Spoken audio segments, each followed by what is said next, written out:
வணக்கம். ஆன்மீக பக்தி தகவல் சேனல் நேர்களே, நான் உங்கள் அன்பான சயின்டிஃபிக் வேதிக் அஸ்ட்ராலஜர் அஸ்ட்ரோரஞ்சி பேசுகிறேன். நல்லது நினைப்போம், நல்லதே நடக்கும். இந்த வீடியோவில் நம்ம என்ன பார்க்க போகிறோன்னா, மிதுன ராசிக்காரர்களுக்கு 2026 மே மாதம் எத்தகைய ஒரு மாதமாக, பலாபலன்கள் நிறைந்த ஒரு மாதமாக இருக்க போகுதுங்கிறது சயின்டிஃபிக் வேதிக் அஸ்ட்ராலஜி முறையில் எதையும் மிகைப்படுத்தாமல் உள்ளது உள்ளவாறு பரிகாரங்கள் அது மாதிரி மூடநம்பிக்கையில் போகாமல் நாம் தெளிவாக பார்க்க போகிறோம். இதில் பார்த்திங்கன்னா, ஆண்டு கிரகம் என்று சொல்லப்படுகிற குரு, சனி, ராகு, கேது மிதுன ராசிக்கு எப்படி ஒரு அமைப்பு இருக்குது, அதே சமயத்தில் மாத கிரகமாகிய ராசிதிபதி புதன், சூரியன், செவ்வாய், சுக்கிரன்லாம் எது மாதிரி அமைப்பில் வருது, அதை வைத்து உங்களுக்கு வரக்கூடிய வாழ்க்கை சம்பவங்கள் எது மாதிரி இருக்குது, எது மாதிரி விஷயங்களுக்காக நம்ம எதிர்பார்க்கலாம், எது மாதிரி அமைப்புகள் காத்திருக்கிறதுங்கிறது நம்ம துல்லியமாக சயின்டிஃபிக் வேதிக் அஸ்ட்ராலஜியில் முறையில் 2026 மே மாதம் மிதுன ராசிக்கு எப்படி இருக்க போகுதுன்னு இந்த வீடியோவில் பார்க்க போகிறோம். இப்போ பாருங்கள், ராசிக்குள்ளேயே குரு இருக்கிறார், 10ஆம் இடத்துல சனி இருக்கிறார். ராஜோகாதிபதி சனி இருக்கும் பொழுது கடந்த ஒரு வருஷமாக பல புரட்சிகளையும் பல முயற்சிகளையும் செய்து கொண்டு இருக்கக்கூடிய மிதுன ராசிக்காரர்கள், தொழிலாக இருந்தாலும் சரி, வேலையாக இருந்தாலும் சரி, நிறைய முயற்சிகள் செய்கிறீங்க. அப்ஸ் அண்ட் டவுன்ஸ் வருது, ஆனால் அதில் போராடி போய் கொண்டிருக்கிறீர்கள். அதில் யோகங்களும் இருக்குது, சில குறைபாடுகளும் உண்டு. ஆனாலும் யோகங்கள் அதிகமாக வரக்கூடிய அமைப்புகள் உண்டு. அதே சமயத்தில் ராகு 9ஆம் இடத்திலும் கேது 3ஆம் இடத்திலும் இருந்து ஒரு மாதிரியான பலனை கொடுத்து கொண்டிருக்கிறார். இதில் ராகு குருவின் பார்வை பெறுகிறாருங்கிறது ஒரு நல்ல விஷயம். இப்படி ஒரு அமைப்பு இருக்கிறப்போ உங்களுடைய மாத கிரகமாகிய ராசி அதிபதி புதன் எப்படி இருக்கிறாருன்னா 11ஆம் இடத்துல இருக்கிறார். மாதத்தின் ஸ்டார்ட்டில் 3rd and 4th week, second half of May என்ன ஆகிறாருன்னா, புதனே பார்த்திங்கன்னா 12ஆம் இடத்துக்கு அதுக்கு பிடித்த சுக்கிரனோட வீட்டில் வரார். ஸோ அருமையான ஒரு அமைப்பு மிதுன ராசிக்காரர்களுக்கு பொறுத்த வரைக்கும் மே மாதத்தில் நல்ல ஒரு அமைப்பு இருக்குது. ஏன்னா மெல்ல சனி விட்டு விலகிட்டார், செவ்வாய்ங்கிற கிரகத்தை விட்டு விலகிறார்.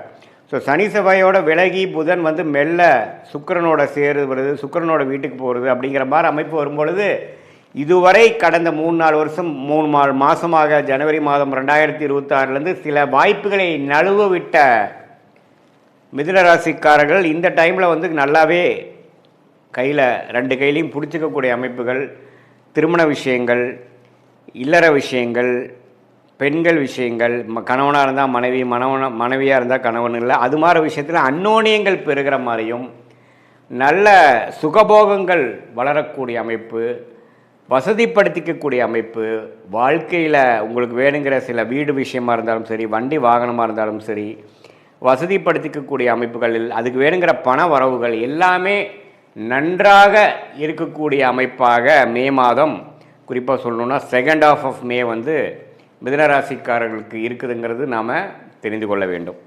இது ஒரு அற்புதமான ஒரு விஷயம். அதே சமயத்தில் சூரியன் 11ஆம் இடத்தில் இருக்கிறார், அது லாபஸ்தானத்தில் இருக்கிறார். லக்னாதி ராசி அதிபதி 11ல் இருக்கிறார். சுக்கிரன் பாருங்கள் 12ஆம் வீட்டிலே இருந்து மாதத்தின் செகண்ட் ஹாஃபில் ராசிக்குள்ளேயே வரார். இதெல்லாம் பார்த்திங்கன்னா நம்ம யோகமான ஒரு அமைப்பு. இது மூலமாக இன்னுமே சில விஷயங்கள் நம்ம செஞ்சுக்கலாம். வாழ்க்கையில் இதுவரை நம்ம செய்யக்கூடிய படிக்கக்கூடிய ஸ்டூடெண்ட்ஸாக இருந்தாலும் சரி, மாணவர்கள் இருந்தாலும் சரி, ஒரு உத்தியோகத்தில் இருக்கிறவங்க இருந்தாலும் சரி, நடுத்தர வயதினராக இருந்தாலும் சரி, நல்ல டக்குன்னு சில விஷயங்கள்லாம் நடந்தது. நம்மளால் காத்துட்டு இருந்ததெல்லாம் கொஞ்சம் ஓரளவுக்கு பண்ணிட்டேன், சில விஷயங்கள் எனக்கு கைவிட்டு போனதெல்லாம் இப்போ கொஞ்சம் கிடச்சிது அப்படிங்கிற மாதிரி ஒரு நல்ல யோகமான ஒரு அமைப்பாக மிதுன ராசிக்காரர்களுக்கு அது வருகிறது. அதே சமயத்தில் மாதத்தின் ஃபஸ்ட் அண்ட் செகண்ட் வீக் பார்த்திங்கன்னா, ஃபஸ்ட் ஹாஃபில் பார்த்திங்கன்னா செவ்வாய்ங்கிற சத்ருபா அதிபதி பார்த்திங்கன்னா சனியோடு சேரும் பொழுது கொஞ்சம் உடல் உபாதைகள், வண்டி வாகனத்தில் போகிறப்ப கேர்ஃபுல்லாக இருக்கணும். ஏன்னா 6ஆம் வீட்டு அதிபதி சனியோடு சேர்ந்து 10ஆம் இடத்துல இருக்கும் பொழுது தொழிலில் வந்து சில சங்கடங்கள், சில எதிர்ப்புகள் வரலாம். கொஞ்சம் கேர்ஃபுல்லாக முதல் ஃபஸ்ட் ஹாஃப் பார்த்துக்கிட்டு செகண்ட் ஹாஃபில் வந்து அதோட லாபத்தையும் அதோட நல்ல பலனையும் அணிவிக்கக்கூடிய ஒரு அற்புதமான ஒரு மாதமாக சுக்கிரனுங்கிற ராஜோகாதிபதி ராசிக்குள்ளே வருவதனாலையும், ராசி அதிபதியே 11ஆம் இடத்துலையும் 12ஆம் இடத்துலையும் நல்ல அமைப்பில் இருக்கிறனாலையும், ராஜோகாதிபதி 10ஆம் இடத்துல நீடித்திருக்கிறனாலையும் நல்ல அமைப்புகளை கொடுக்குது. ராசிக்குள்ளேயே குரு இருக்கிறார். ஜூன் மாதத்துக்கு அப்புறம் தான் குரு பயிற்சி ஆகுறதுங்கிறது நம்ம தெரிஞ்சுக்கணும். அதுக்கப்புறம் பார்த்திங்கன்னா நிறையா குடுக்கல் வாங்கல் அதிகமாகவும், நிறையா இன்வெஸ்ட்மெண்ட்ஸ் அது மாதிரி போகும். ஆனால் மே மாதம் வந்து அதுக்கு வேணுங்கிற நல்ல ஒரு ஃபவுண்டேஷனை கொடுக்கக்கூடிய ஒரு அற்புதமான ஒரு மாதமாக மே 2026 மிதுன ராசிக்காரர்களுக்கு வருகிறதுங்கிறது நம்ம தெரிஞ்சுக்கணும். இது ஒரு பொதுவான பலனே தவிர உங்களுடைய ஜென்ம ஜாதகம் எப்படி இருக்குது, பிறந்த தேதி, பிறந்த நேரம், பிறந்த ஊரை வைத்துக்கொண்டு உங்களுடைய திருக்கணித பஞ்சாங்கம் பிரகாரம் உங்கள் ஜாதகத்தை போட்டு நீங்கள் என்ன லக்னத்தில் பிறந்தீங்க, மிதுன ராசியில் திருவாதிரை நட்சத்திரமா, மிருகசீரிட நட்சத்திரமா, புனர்பூச நட்சத்திரமா, என்ன நட்சத்திரத்தில் பிறந்தீங்க, உங்களுடைய தசாபுக்திகள் எப்படி இருக்குது, உங்கள் லக்னாதிபதி எப்படி இருக்குது, இப்போ என்ன நடக்கக்கூடிய தசைகள் எப்படி இருக்குதுங்கிறதெல்லாம் நல்லா துல்லியமாக ஆராய்ந்து அதில் வரக்கூடிய துல்லியமான பலன்களையும் இப்போ நம்ம கோச்சாரத்தில் பொதுவான மிதுன ராசிக்காரர்களுக்கு எப்படி இருக்குதுங்கிறதையும் சேர்த்து வைத்து நம்ம கொஞ்சம் துல்லியமாக பார்க்கும் பொழுது அடுத்த வரக்கூடிய காலங்கள் ஷார்ட் டேர்ம் எப்படி இருக்குது, அடுத்த வரக்கூடிய லாங் டேர்ம் எது மாதிரி ஒரு அமைப்பாக காட்டுகிறது, எந்த நேரத்தில் எது செய்யணும், எப்போ நல்ல நேரம் வருது, எப்போ ஜாப் சேஞ்ச் பண்ணலாம், எப்போ தொழில் அபிவிருத்தி பண்ணலாம், எப்போ தொழில் ஸ்டார்ட் பண்ணலாம், திருமண விஷயங்கள் எப்போ காட்டுது, லேட் மேரேஜா ஏர்லி மேரேஜா, அந்த இல்லற வாழ்க்கை அமையக்கூடிய அமைப்பு எப்போ வருது,